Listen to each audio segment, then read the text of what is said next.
እነሆ ስለ ስፒድ 5 እውነቶች።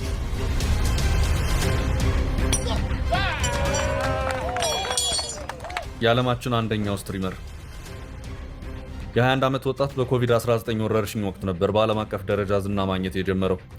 በመኝታ ክፍል ውስጥ በትርፍ ጊዜ ማሳለፊያነት የጀመረው የጌም ጨዋታ ወደ ግዙፍ የመዝናኛ ኢምፓየርነት እንደሚቀየር እሱም አላሰበም ነበር።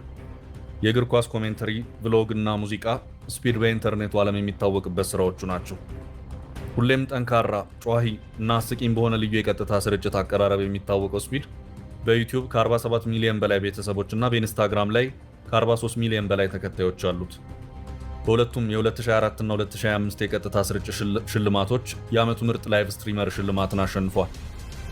ክለብ ሼሼ ከሻነን ሻርፕ ጋር በተባለ ዝነኛ ፖድካስት ላይ ባደረገው ቃለ ምልልስ ስፒድ ስለ ዝናና የማህበራዊ ሚዲያ ጉዞ በስፋት ተናግሯል።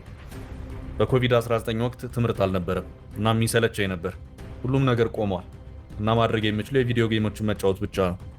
ከልጅነት የጀምሮ ጌሞች ይጫወት ነበር፣ ግን ያ የኮቪድ ጊዜ ላይቭ ስትሪሙን በቁም ነገር እንደወስድ አድርጎኛል ሲል ወደዚህ ሙያ የገባበትን አጋጣሚ ይናገራል።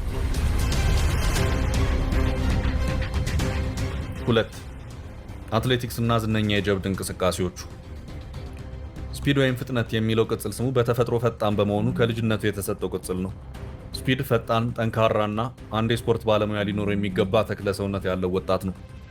በሩጫም ሆነ በቦክስ ግጥሚያ ማንኛውንም ታዋቂ ሰው ማሸነፍ እንደሚችል በመግለጽ በአካላዊ ችሎታ ይተማመናል።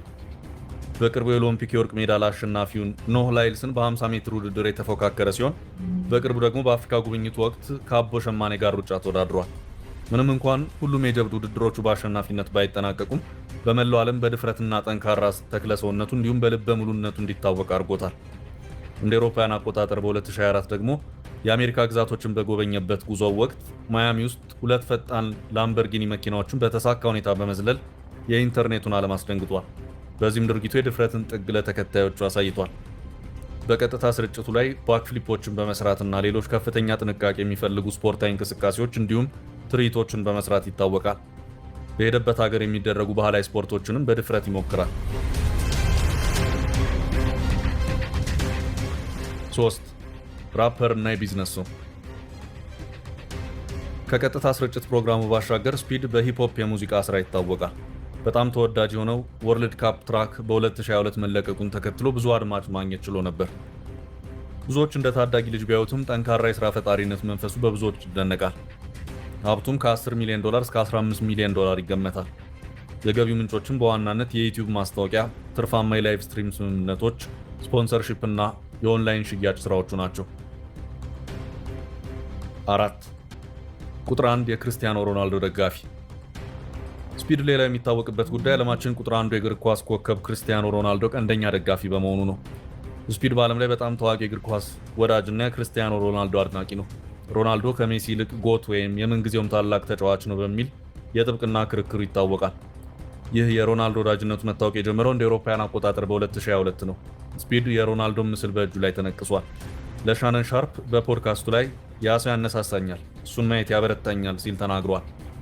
አኗኗራቸው ምሳሌ የሚሆኑ ሰዎችን እንደሚወድ ተናግሮም ዌን አይ ሲ ሮናልዶስ ከሪር አይ ሲ ሌጋሲ ሲል የዓለማችን ታታሪውን የእግር ኳስ ኮከብ ጥንካሬ ያደንቃል።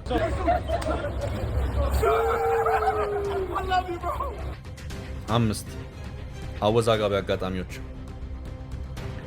የስፒድ የዝና ህይወት እንዲሁ በድሎትና ስኬት ብቻ የቀጠለ አይደለም። ብዙ ውጣ ውረድ ነበሩ።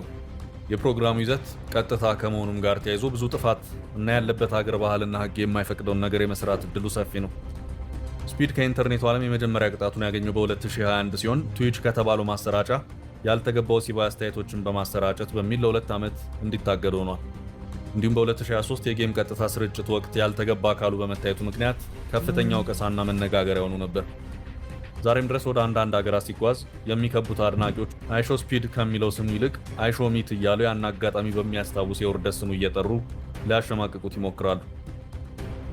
የ21 ዓመቱ ስፒድ ከቀጣይ መዳረሻዎቹ መሃል ኢትዮጵያ አንዷ መሆኗን አሳውቋል።